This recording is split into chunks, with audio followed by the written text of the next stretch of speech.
Hi, I'm Susan Drumm, and welcome to the Enlightened Executive, where your personal evolution sparks your leadership evolution. Each episode, we feature groundbreaking techniques and strategies to help you get the edge in personal and leadership effectiveness. This episode is brought to you by Meritage Leadership. At Meritage, we strengthen leaders and empower teams to achieve high performance. Go to meritageleadership.com to learn more. Today, I am talking with Frankie Russo about the importance of authenticity and loving your weird to unlock innovation. Frankie is a serial tech entrepreneur, having led multiple companies to remarkable growth, some landing on the Inc. 500 list 8 years in a row. Frankie is the author of 2 best-selling books and a speaker known for transforming organizational culture and inspiring individual and corporate innovation. So welcome, Frankie. Thank you so much, Susan. This is such a wonderful opportunity to be on the show with you. I always love talking with thought leaders like yourself, especially as we are all pushing to, really create something wonderful for the world that we serve. So thanks for having me on. Yes, well, I'm excited to talk to you about your body of work, but let's just start right off the bat because it's definitely a catchy phrase. What does it mean to love your weird? Oh, wow. Yeah, great question. So wish I knew. No, just kidding. So loving your weird it means a few things, right? So loving your weird essentially is this connection that we all have to our inner child, our 5-year-old self, and how that relates to how we show up at work. So, and specifically how that can relate to unlocking a culture of continuous innovation. And so loving your weird, it's about loving all the different parts of yourself. A big part of the journey I take people on with the Love Your Weird framework is this idea of unmasking authenticity. And so really the foundation of creating a culture of continuous innovation starts with that, like getting honest, taking the masks off, and really changing our relationship to this idea of this fear of failure or fear of not being enough. And so there's a lot of that type of work that goes into the Love Your Weird framework, but it doesn't stop there. So it's not just about creating this safe environment of trust where people can show up with their unique brand of weird. It really is there to then unlock the next component, which I call unleashing imagination. So imagination obviously is this core important ingredient to all breakthrough innovation, creativity, and the things that really create that novel creation that turns into growth, whether that be revenue growth, company growth. So it's absolutely a non-negotiable component. It's one of my favorite parts is the imagination part. And then what we go do from there is also weird. And that's this concept of generosity. So generosity, and I'm not talking about necessarily donating money or things like that. Generosity or this idea of helping others or having this collective ingenuity when we're not taking score and we're being radically generous. That's a weird concept as it relates to a lot of settings in the corporate space. And so when you put these 3 together, that's the Love Your Weird framework. But what's fun about it is that as we uncover this and peel back the layers, what you realize is that the most authentic, imaginative, and generous version of ourselves is that 5, 6-year-old Susan or Frankie that's still inside there. And bringing that forward actually is kind of the secret ingredient of the Love Your Weird framework. Well, I certainly love the reference to what happened to you in childhood is Right. can influencing you now.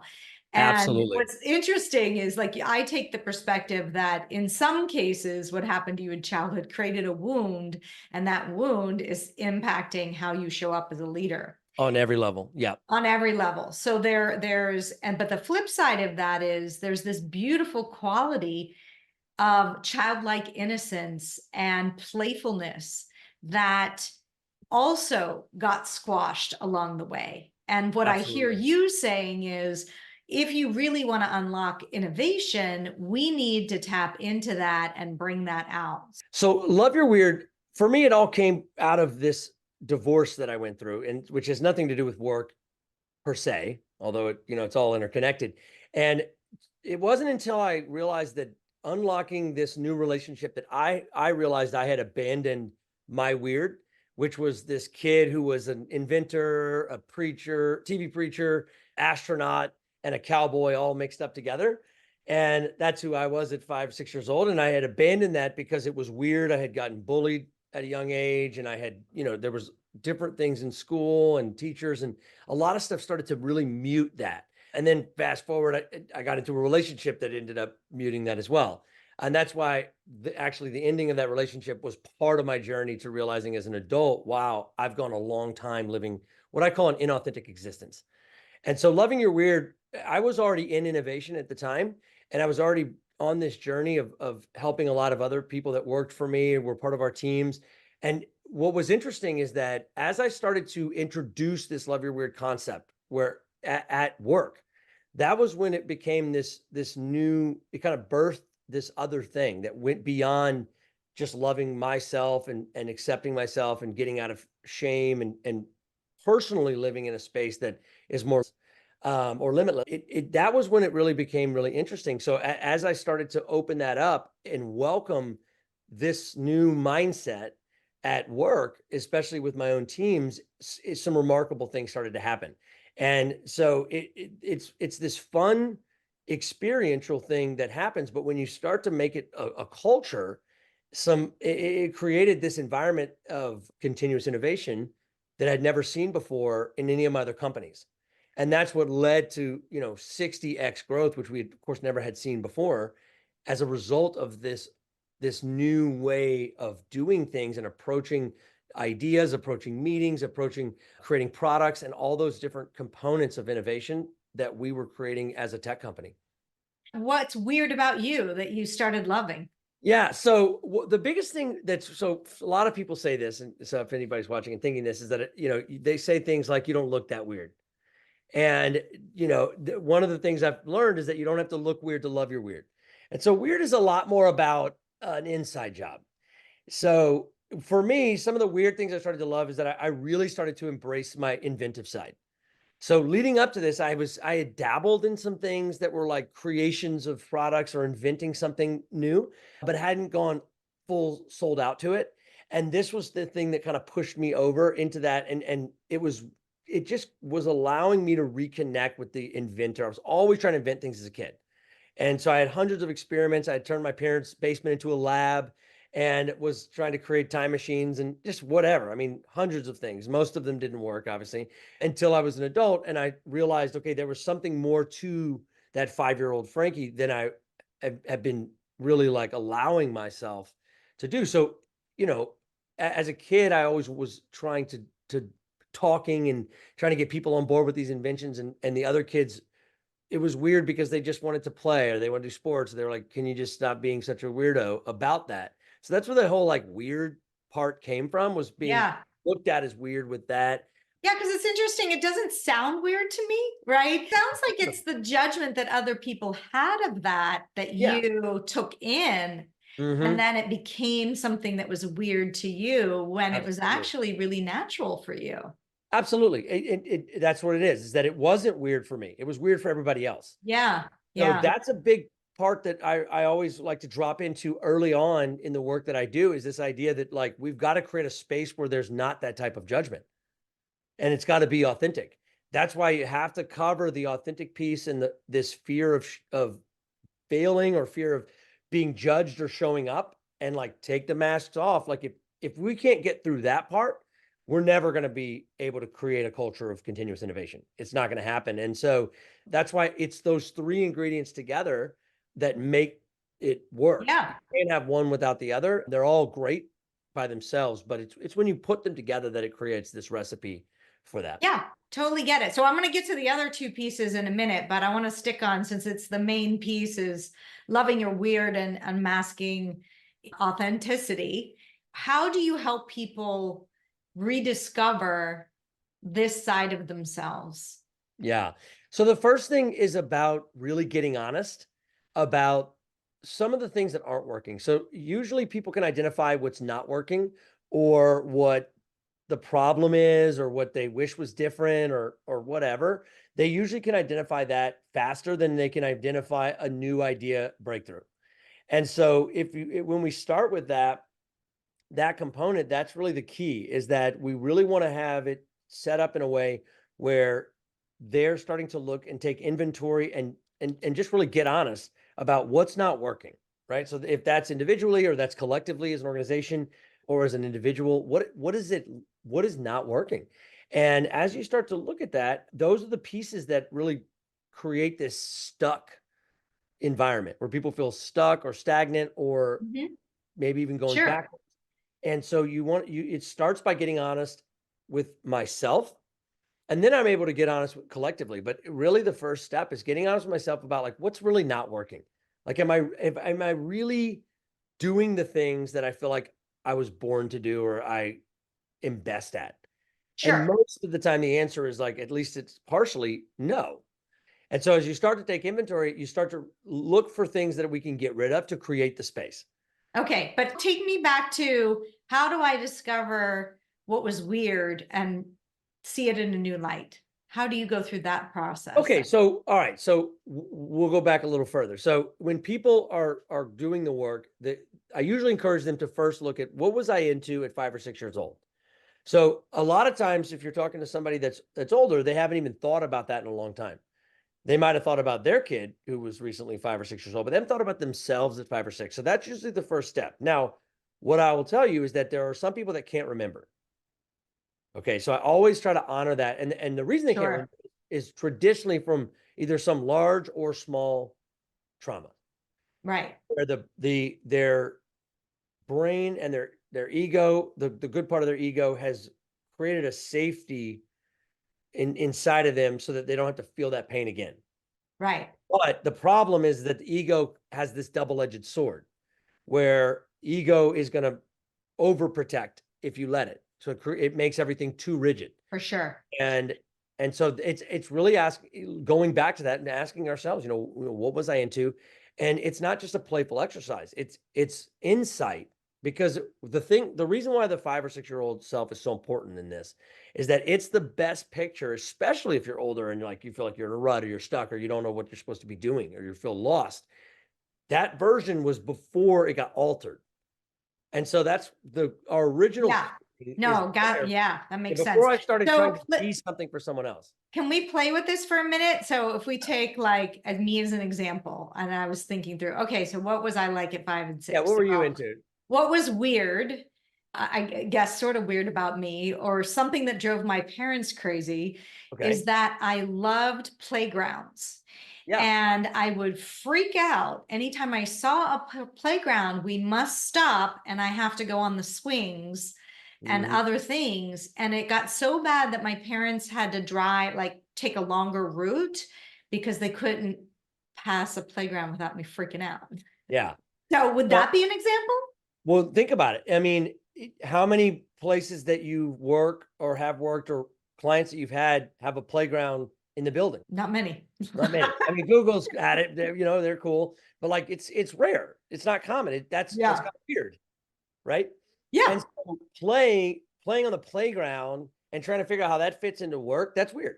So but it's a perfect example, Yeah. because in the work that we both do, that there is some advantage that can be gained from approaching work from that play mentality. Okay. Because it's less about what exactly was I doing at 5 as it is like, okay, what was my mindset like back then? So if my 5-year-old self was looking at what we're going to do today for work, what would their opinion be on it? And how would they try to solve it? It would probably be a ridiculous, weird option, right? The strategy would come across initially as ridiculous or weird, but as you continue to unpack that, there's probably something in there that is the Right. perfect unlock for what you've been struggling with or what you've been hitting a wall on.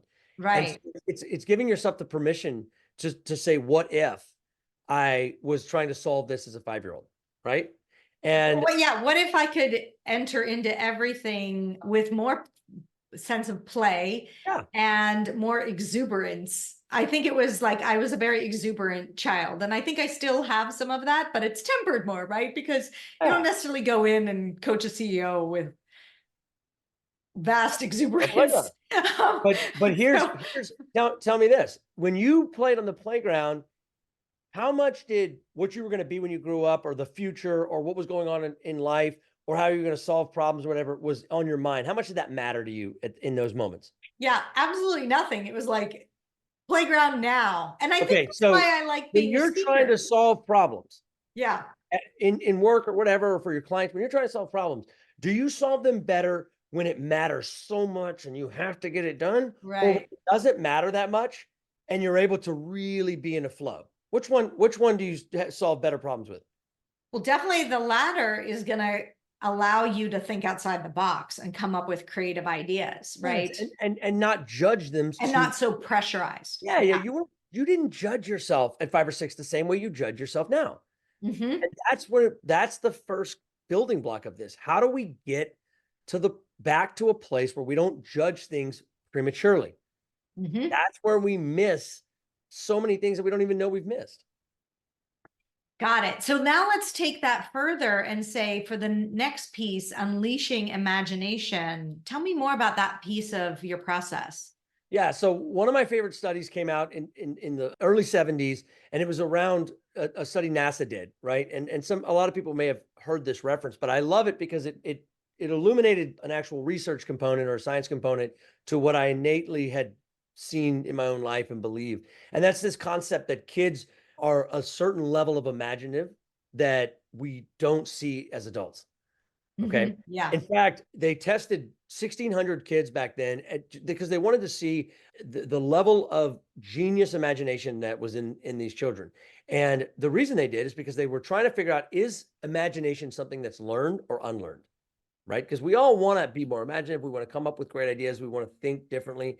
And what ends up happening is that we don't as adults. In fact, so they tested these kids. What percentage of them do you think tested at that genius level of imagination? Oh gosh, I don't know. So it's 98%. 10? Oh, wow. Okay. 98%. This is the same test they gave people applying for NASA, by the way.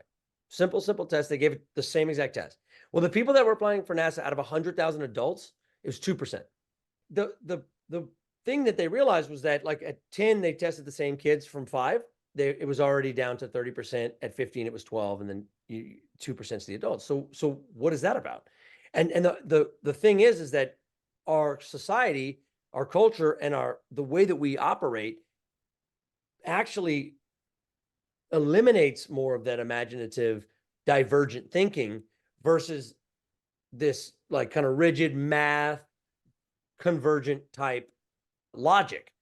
And you have to have both. It's not like you can just play on a playground all Yeah. day, Right. but it needs to be more of a balance. And I think that's where, being willing and open-minded to having a space where imagination is a core value that you look for in adults, a core thing that is celebrated, that you make time for, and that you identify where the rigid components are, where we have to, let's say, like make a decision, and the imaginative, free-flowing, what if world of that we were like when we were kids. Yeah. And Yeah. so I the wonder how exercise, this, yeah, go ahead. I was just going to say, I wonder how this has changed over time with children, and I think back to my childhood before electronics and all those pieces, we had to really use our imagination to have Mhm. fun. Like, we had to As that, make stuff up all the time. And we did make up crazy games. I remember I made my own haunted house. I was always Mhm. the little Yeah, entrepreneur. I charged people 25 cents to come through this love it, haunted house. love it. I created a movie using this old silent camera and then And like really recorded compared to stuff some like of your that. peers, some people would have been like, oh, that's kind of weird. They might have thought it was clever, but it was like, Yeah. oh, it doesn't do that. Or like, should she be doing that? Does she have a Yeah. license? Who knows what adult brain idea would say that what you were doing back then, like, that's childish or ridiculous or whatever. Yeah. I think my question is, I'm wondering generationally what's happening now. And I don't know if you have I mean, any the only thing I think information that there generationally because, that would be any different is because of the screens and everything else. They might be yeah. adopting it quicker, but I mean, dropping down to 30% at 10 years old, I mean, that's pretty quick. So, Yeah. I mean, I'll be honest, like, has anything changed in the human capacity? Absolutely not. Has an acceptance of outsourcing imagination gone up over the last generations? Absolutely. In Yeah. fact, I mean, now it's even more so. Now, Right.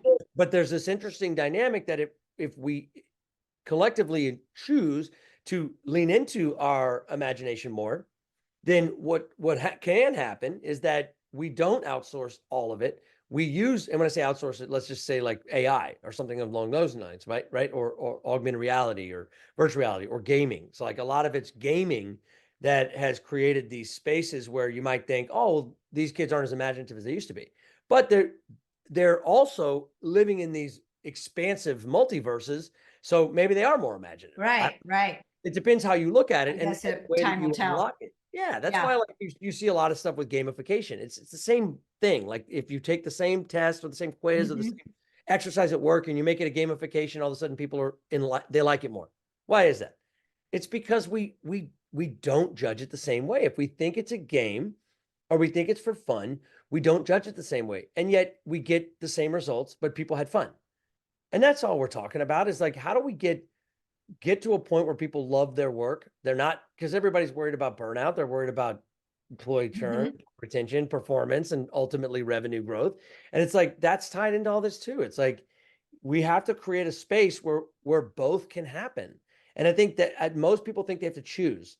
If like we're either going to create this like soft skills at the company and like just check these boxes that'll make the employees feel good, but at the end of the day we still need this output, and but they're still thinking of them as separate. Right. Does Right. that make sense? It does. So tell me, what do you think the last piece, why is the last piece of what you have, the generosity one, so Yeah. important to this framework? All right. So I have this belief that I've seen work out in many, many ways in my life and in my businesses and things of that nature. And that is the belief that if we create a mindset and an action of helping others as like our first move, if my first move is always thinking, how can I help Susan? Or how can I help the person?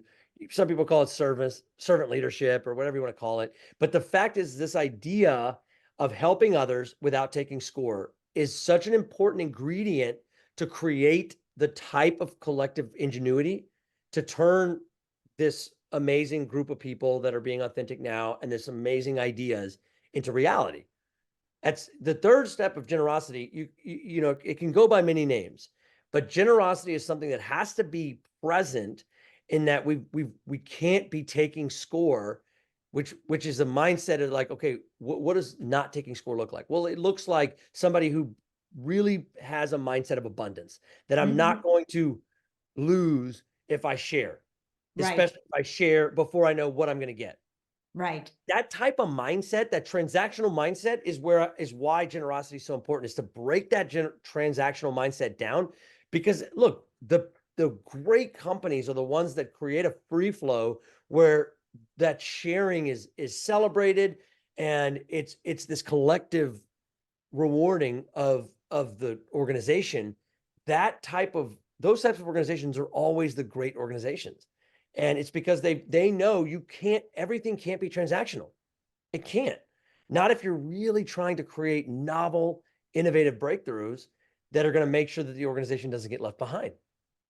Got it. So the link between being more generous and being able to create breakthrough innovations, tell me, like, it's not going to transactional, but maybe make that a little tighter for me. What Yeah. is that combination? So before I do that, real quick, just so you know, like the kid part of this is Yeah.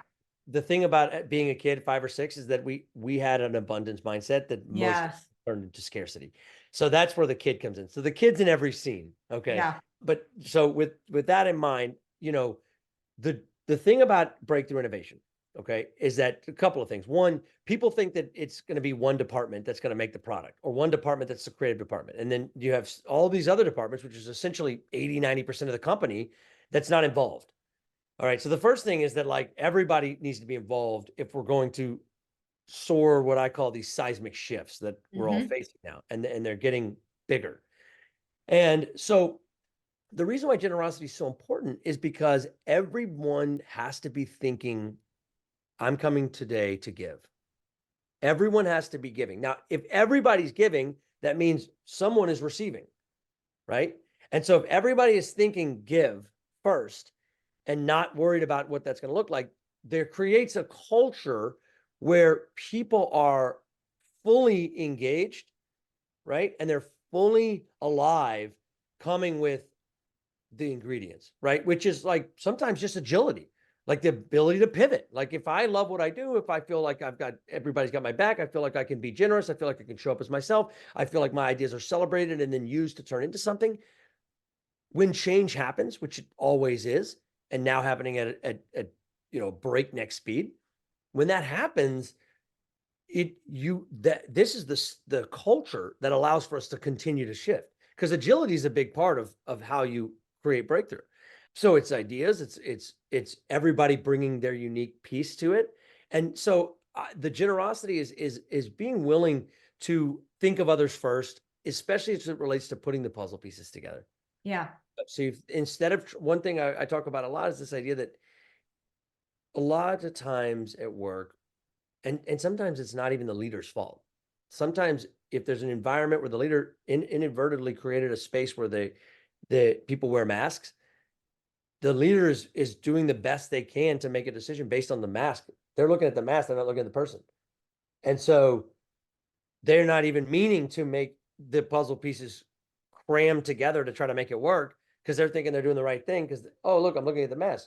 I mean, that's why like you have to have these building blocks in place, and you have to create that space of like to make sure we're actually all know each other, which requires us to first know ourselves.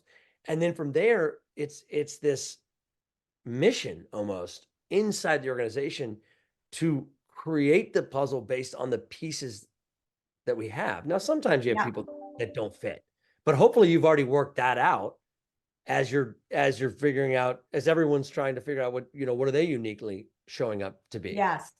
So tell us, this has been super fascinating. Tell me, what's one thing you would suggest leaders do tomorrow to start to integrate this model? Love it. Yeah. The first step is to get honest and take some inventory. So if I'm a leader, I'm looking at this, I'm like, man, where do I even start? It's like, get honest about the problem. Because there's no point in creating solutions or innovations or things like that if you don't understand the problem. So the first step, if you're going to go on this journey, is to get honest about, what's not really working. If I'm being honest, that goes beyond maybe just like the KPIs, Yeah. and try to get as honest as you can with yourself about that. That's one thing. And then the other thing I would do is ask yourself, like, am I imaginative at work? Or do I think other people are imaginative at work? And those are the two things I would start with. Great, great. Awesome. Well, where can people learn more about you and your work?